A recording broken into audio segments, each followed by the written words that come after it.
সবাইকে ইএসপি ক্লাসে আবারও একবার শুভেচ্ছা। আজকে আমরা স্পোকেন ইংলিশের যেই স্ট্রাকচার নিয়ে আলোচনা করব সেটা হচ্ছে স্পোকেন ইংলিশ স্ট্রাকচারের সবচাইতে গুরুত্বপূর্ণ বিষয়, যেটা হচ্ছে সময়। আমরা সময় নিয়ে কিভাবে ইংরেজিতে একে অপরের সাথে কথা বলবো, অর্থাৎ কোন ফরম্যাটে আমরা সময়টা ইজিতে কথা বলতে পারবো। অনেক সময় অনেকে জিজ্ঞেস করে যে এখন কয়টা বাজে, বা এখন মনে করো যে আমি 10টা বাজে বা 12টা বাজে, যে কোনো একটা স্পেসিফিক টাইম বললাম, কিন্তু এটা ইংরেজিতে কিভাবে বলবো। ঠিক আছে, যেভাবে আমরা বলবো সেইভাবে আমরা ফরম্যাটটা সাজিয়েছি। আর ফরম্যাটটা হচ্ছে কি, আই এম ড্যাশ, অর্থাৎ এখানে কি বসবে,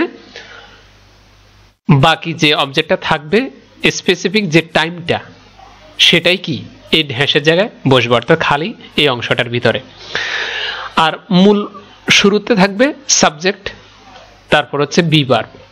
প্রথমে সাবজেক্ট, তারপরে বি ভার্ব, তারপর সময়টা থাকবে, যেটাকে আমরা পুরোটা একটা এক্সটেনশন হিসাবে বা অবজেক্ট হিসাবে ধরে রেখেছি। ঠিক আছে, তো এখানে সাবজেক্ট যদি সিঙ্গুলার হয় তাহলে ভার্বটাও কি হবে, বি ভার্বটাও সিঙ্গুলার হবে। সাবজেক্ট যদি প্লুরাল হয় তাহলে বি ভার্বটাও প্লুরাল হবে। আর বাকি অংশ তোমরা স্টেপ বাই স্টেপ দেখবে। তবে সময়ের ক্ষেত্রে আমরা কোন সাবজেক্টটা ব্যবহার করব, এটা তো আমাদের মূল ফরম্যাট, অর্থাৎ আমরা এই ফরম্যাটটা ব্যবহার করেই মূলত কি করব, সময়টা ব্যবহার করব বা বলবো। তো সময় বুঝাতে আমরা ইটটা কি করব, ব্যবহার করব। ইটটা আমরা সবাই জানি থার্ড পারসন, এই আই এর জায়গায় আমরা ইটটা কি করব, ব্যবহার করব সাবজেক্ট হিসাবে। আর ইটের সাথে কি হবে, যেহেতু থার্ড পারসন অবশ্যই কি হবে, ইজ হবে। থার্ড পারসন সিঙ্গুলার নাম্বার, এই জন্য ইজটা কি হবে, ব্যবহার করা হবে। তার মানে আমরা পেয়ে গেছি যে সাবজেক্টের জায়গায় ইট বসাবো, এবং আই এর সাথে যেরকম এম বসেছে ফার্স্ট পারসন হিসাবে, তেমনিভাবে থার্ড পারসন সিঙ্গুলার নাম্বার হিসাবে বি ভার্ব বসেছে ইজ। ওকে, বাকিটা আমরা স্টেপ বাই স্টেপ দেখতে যাব। এখন যেখানে সময় যেটা আমাদের কাছে চাইবে সেটা আমরা কি করব, ওই খালি জায়গাটা বসাবো।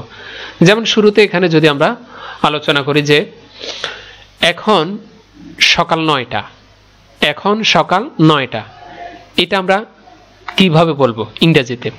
যেমন আই এম ড্যাশ, এই ফরম্যাটে আমরা বলবো it's 9 o'clock in the morning now.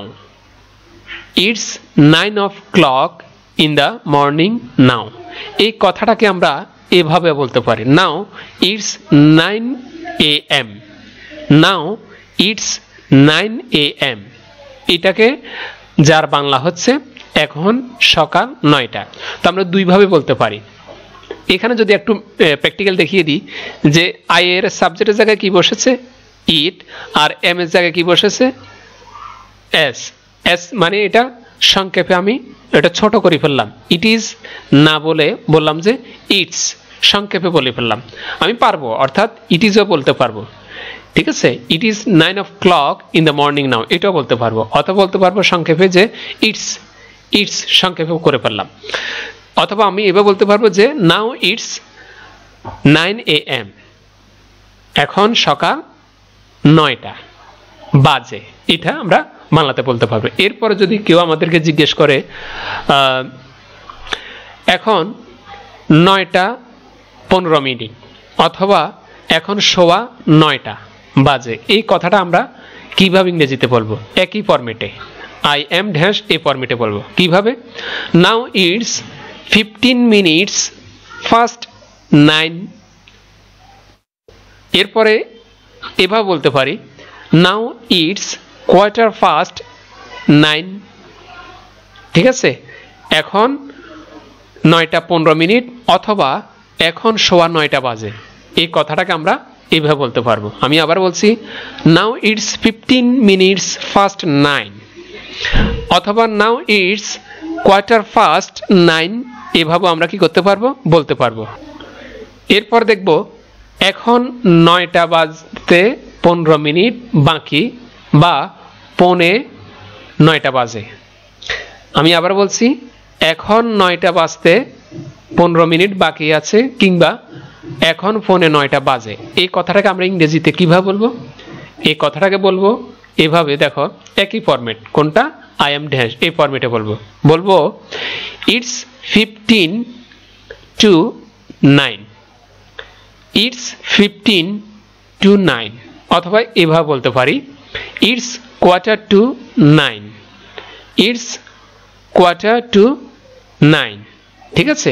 এভাবে আমরা কি করতে পারি বলতে পারি, যার বাংলাটা কি হবে এখন 9টা বাজতে 15 মিনিট বাকি, অথবা এখন ফোনে 9টা বাজে, ঠিক আছে। এরপরে আরেকটা সময়, সেটা কি, যেমন কেউ যদি আমাদের কাছে জানতে চায় বা আমাদের কাছে জিজ্ঞেস করে যে এখন 9:30 অথবা এখন 9:30 বাজে, এই কথাটাকে আমরা কোন ফরম্যাটে বলবো? একই ফরম্যাট, আই এম ড্যাশ এই ফরম্যাটে। ইটস 9:30, ইটস 9:30, এখন 9:30 বাজে, অথবা এখন 9:30 বাজে। ওকে, এটা আবার এভাবে বলতে পারি, কিভাবে?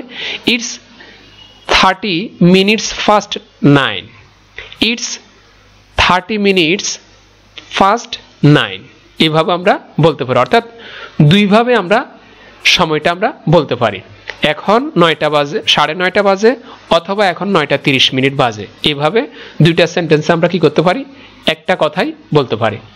এরপরে এটা কিভাবে বলবো, যেমন যে এখন দুপুর 12টা, এখন দুপুর 12টা, ইটস 12 noon, ইটস 12 noon। তো এখন যদি আমি সময়টা ফিক্সড করে ফেলি, 12টার জায়গায় দিলে মনে করো যে 10টা, তখন কি হবে? ইটস 10 morning, ইটস 10 morning, অর্থাৎ সকাল 9টা। যদি রাত 9টা হয় তখন হবে ইটস 10, মনে করো যে আমি 9টা করে ফেললাম, 10-এর জায়গায় 9 দিলাম, অর্থাৎ 9টা, রাত 9টা। It's 9 night, it's 9 night। এভাবে আমরা কি করব, সময়গুলো এই ফরম্যাটটা ব্যবহার করে বলবো। আর তোমরা অবশ্যই এই ফরম্যাটটা ব্যবহার করে কিছু সেন্টেন্স, সময়ের কিছু সেন্টেন্স আমাদেরকে লিখে দেখাবে।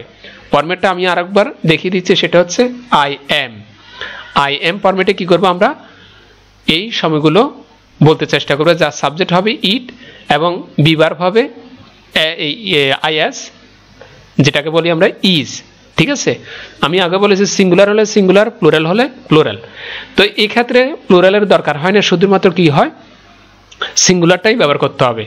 সময় বোঝাতে ইটের ব্যবহার খুবই গুরুত্বপূর্ণ, যেটা আমরা স্পোকেন ইংলিশে খুব ইজিতে বলতে পারবো। ওকে, আর আমাদের যে কমেন্টসে জানাবে সেটা তোমরা ফেসবুক গ্রুপে জানাতে পারো। আমাদের ফেসবুক গ্রুপে জয়েন হওয়ার জন্য যে নামটা আছে সেটা হচ্ছে ESP ক্লাস অফিসিয়াল গ্রুপ।